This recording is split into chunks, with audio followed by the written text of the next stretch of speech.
Our next conversation tonight is with Democratic Representative Jason Crow from Colorado. Thanks for making time. Good to be with you. So the Obamas speak tonight. What do you think that they uniquely bring to the conversation?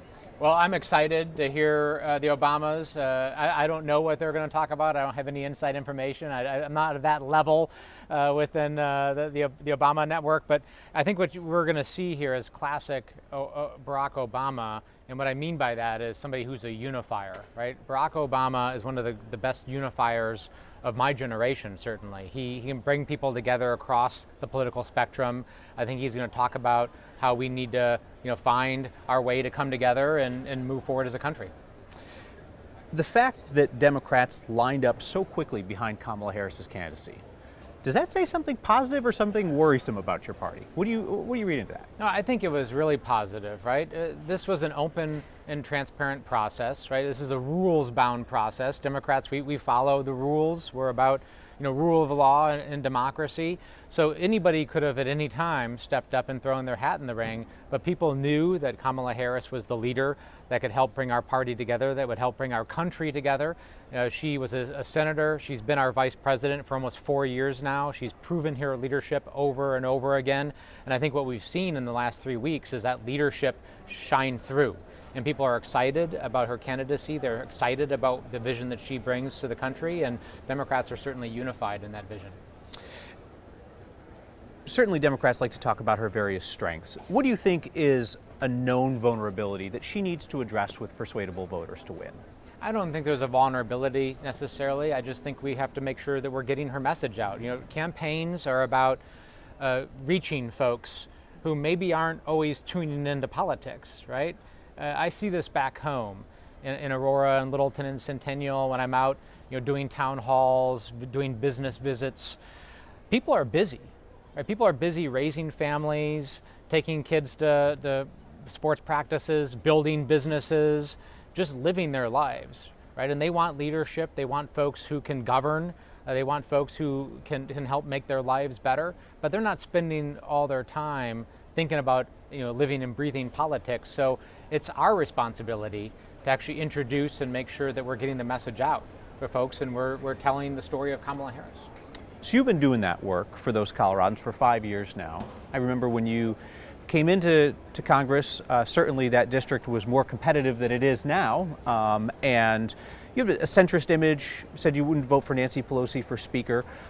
Certainly people change, information changes over the years. You've been in the job now for 5 years.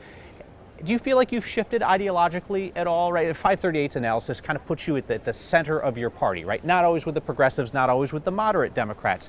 Where do you see yourself? Listen, first of all, there isn't a person in this world who doesn't evolve over time, right? I'm not the same person I was when I was 20 or 30. I mean, we have the same values. We have moral principles that guide us, but I'm constantly learning, right? I had never held elected office when I ran for this seat. And I've learned over the last 5 years. We've been through a pandemic. We've been through an almost recession. We've had an insurrection. We've had 2 impeachments. We had the end of the war in Afghanistan. We've had 2 other wars and conflicts start, just to name a few of the things that we've been through. So the learning curve has been really big for me. I've learned a lot, and I've learned a lot from my constituents too. But has it changed where you stand on any issues? I mean, you list off those things that happened. Those were momentous things for our society and culture that changed a lot of people's outlooks. Yeah. Have they changed yours? I wouldn't say that I fundamentally have changed who I am. I haven't, right? I am the same person that I was when I first ran, but I have experience now, and I've been through 5 years of this job. And I've also had the benefit during that 5 years of meeting so many more people, right? When you're a candidate, you meet certain people, and then when you actually are in the job, it opens up doors, and you're able to meet people, go to retirement facilities, do business visits. I have met so many thousands of Coloradans over the last 5 years that have taught me how to lead, who have taught me how to be the servant leader that I continue to endeavor to be. What's something that you know now about your district that you didn't know when you started? Something that's significant. Yeah. I continue to be blown away by, I think, this thing I talked about earlier, the extent to which people just want things to work for themselves, right? When you're in this job, it's very easy to get in the political bubble, right, and to view everything through the elected lens. And I spend half my time in Washington. But when you go and you do all the town halls, you do all the community engagement over and over again, you realize the extent to which people just want things to work, right? And they don't care, nor should they care, whether that person has an R behind their name or a D behind their name or an unaffiliated behind their name. They just want things to work so that they can live their lives and grow businesses and raise their families. You're the ranking Democrat on the task force that is investigating the attempted assassination of Donald Trump. You also led one of the impeachment efforts against Donald Trump. Do you see why some Republicans might be uneasy with you in this new role, given that last role? Well, folks shouldn't be uneasy. They shouldn't be uneasy at all, because what America really needs right now, in my opinion, is we need to learn again how to disagree. We need to learn how to sit down, have disagreements, to flesh out the answer, because nobody has a monopoly on being right all the time. I'm not right all the time, they're not right all the time. Well, the beauty of our system is that we can come together, we can have sometimes fierce, tough debates, and then we find a better solution at the end of this, right? So this notion that, if we're on the other side of the political spectrum, or if we disagree on an issue, that we can't be friends, that we actually can't work together on important efforts, that's not at all what I've experienced throughout my life. And it's certainly not what I experienced during one of the most formative parts of my life when I was in the Army. I served in the Army. I served with Democrats, Republicans, unaffiliated, people from the north, south, east, west, every background, right? But we were brothers and sisters. We came together, we had each other's back, and we got the job done, right? And that doesn't mean we didn't disagree. So this effort has two primary goals. One is we have to submit a report to Congress. That's what the legislation says, right? By December 13th, we got to submit a report that's a full accounting of what happened, what went wrong, and our recommendations for changes and accountability. And we're going to do that. But the second goal is also really important, and that is we have to show America that we can disagree, that we can have fierce debates, because we're going to go through an election cycle at the same time as we're doing this investigation. And we're going to show that we can do both. That we can have tough disagreements, tough debates, and at the same time, Democrats and Republicans will come together in this task force. We will roll up our sleeves, we'll work together, and we'll get a really important task done. Do you think that you and your fellow Democrats and Republicans on this task force are going to be able to keep it from devolving into conspiracy theories and so forth? Because I'm actually surprised that there haven't been more conspiracy theories catching hold with this, given Donald Trump's propensity to spread those conspiracy theories. Yeah. And you saw some of those early. I look around Colorado, and with the exception of that one Republican representative from Colorado Springs who says nutty things all the time, he said the FBI was behind the assassination attempt. You don't hear a lot of that. Yeah. Are you going to be able to keep that out of the room? I do think we will.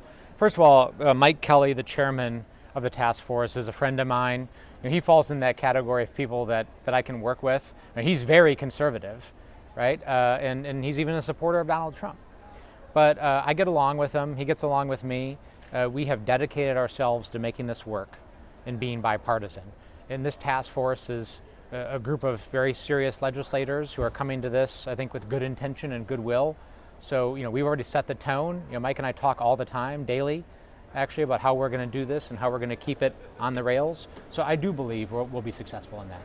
Do you have a mechanism if you find troubling information that should not wait until the end of this presidential campaign for change to happen, for you to get that to the right people? I'm glad you asked that, because we actually are in discussions. We're trying to figure out what that mechanism looks like, because our report isn't due until December 13th. The election's on November 5th. There were very clear security lapses, and a lot of Americans don't have confidence right now that our elected officials and our candidates are secure. So we believe that it's important that we look at a way to put out interim findings, right? That we do something sooner rather than later. But we want it to be accurate, right? Because one of the worst things we could do is put out inaccurate information and lead to these conspiracy theories. Or a lack of confidence in the process. So it has to be accurate, but we do feel like there is a need to issue some type of recommendations, some type of preliminary findings to say these things need to be fixed now. Mm-hmm. I want to ask you about two more things. This is a question I'm asking every Democrat that I talk to here in Chicago. What advice would you give to Kamala Harris about striking the balance between championing progressive policies and appealing to persuadable voters? And maybe they're not two different things, but how do you view that question? Yeah, well, I'm not necessarily one to give a ton of advice to the vice president, but I'll just tell you the way that I strike that balance. I have a saying that it's my take on the Nike theme. Just say it. If there's something you need to say, or if you believe something, just say it. Don't triangulate it. Don't calculate it. Just say it. Don't try to be the politician. Just say it, right? And there are some issues I'm very progressive on. I'm pragmatic, and others, some people might call it moderate. I think it's intellectually lazy to just label people as progressive, as moderate, as liberal, as conservative. The challenges we face as a country and community are complicated. People are complicated. And oftentimes you find that people defy easy pigeonholing or these labels, right? Look at the issues. That's what I always tell people. Look at the issues that are important to you and vote on those issues, right? Don't try to pigeonhole somebody, because that doesn't actually do justice. Both you and Democratic Vice Presidential nominee Tim Walz are veterans. You're a combat vet. He is not. He's blurred that line in some of his public statements. Do you take issue with that? No, I don't think he's blurred that line. I've seen those statements. Tim Walz served this country honorably for 24 years, right, which is almost 3 times as long as I was in the National Guard and active duty. And I actually started my career, as a matter of fact, in the National Guard. I was a private. I started as the lowest ranking enlisted person in a National Guard unit, just like Tim Walz did. And then I went active duty for a number of years, and then I went back to the National Guard. So my career began and ended in the National Guard, so I am familiar with that system. I served active duty. I was enlisted. I was also an officer. So I have no qualms whatsoever about what Tim Walz has said about his service. He actually extended his service 4 years beyond the time at which he could retire. He deployed in support of Operation Enduring Freedom when he was asked to deploy. And I also add that we've been at war for 20 years, right? I did 3 combat deployments in a period of about 3 years. So anybody leaving the service between 2001 to 2021 in any unit, that unit was subject to a recall, right? There's nobody who left the military during that time that would have left their unit when that unit was potentially subject to a recall. Yeah, let me ask you about this. So clearly he put in and took his retirement before his unit got the orders to deploy. But some of the men that he served with said that he should have known that they were going, and they felt like he abandoned him. You've served. How do you sort that out? Like, what do you make of that when you hear that kind of thing? Military, I know I don't have to sort it out, because I understand how military units work. They're like families, right? And like families, they disagree, and not everybody gets along, right? So there are people with personal grievances that they may not like somebody, and unfortunately they'll say things about that person. But the timeline is very clear. His service is very clear. And what's really exciting is we are sitting here with a presidential ticket for the first time in American history, and we have the highest ranking enlisted person ever to serve on a presidential ticket in American history, and an enlisted person, right? Because those who have served in the military know there's a distinction between officer and enlisted, and I served as both, and I'm proud of the fact that I became a captain. But everybody knows that enlisted are the backbone of the military, right? These are the working class folks who actually get the bulk of the work done. And it's really exciting that America has somebody who served as a command sergeant major in a battalion on a presidential ticket. That's, I think, another win for working class America. Does it kind of stun you, though, that we're having this national conversation about whether he misspoke when he said that he carried weapons of war in war, or whether he used a rank in retirement that he couldn't keep, as opposed to, say, Donald Trump's relationship to military service, right? There's not a big national conversation about that. We're talking about Tim Walz. Well, I think there's a big national conversation about that. I talk about it a lot. I mean, I'm appalled that he disparages Medal of Honor winners, that he didn't want disabled veterans marching in a July 4th parade because, and as he said, quote, "Who wants to see that?" end quote, who didn't want to show up to a World War I cemetery because it was raining, right? Who, by all accounts, dodged the draft multiple times. So, listen, people know this, right? We know Donald Trump. He's been around long enough.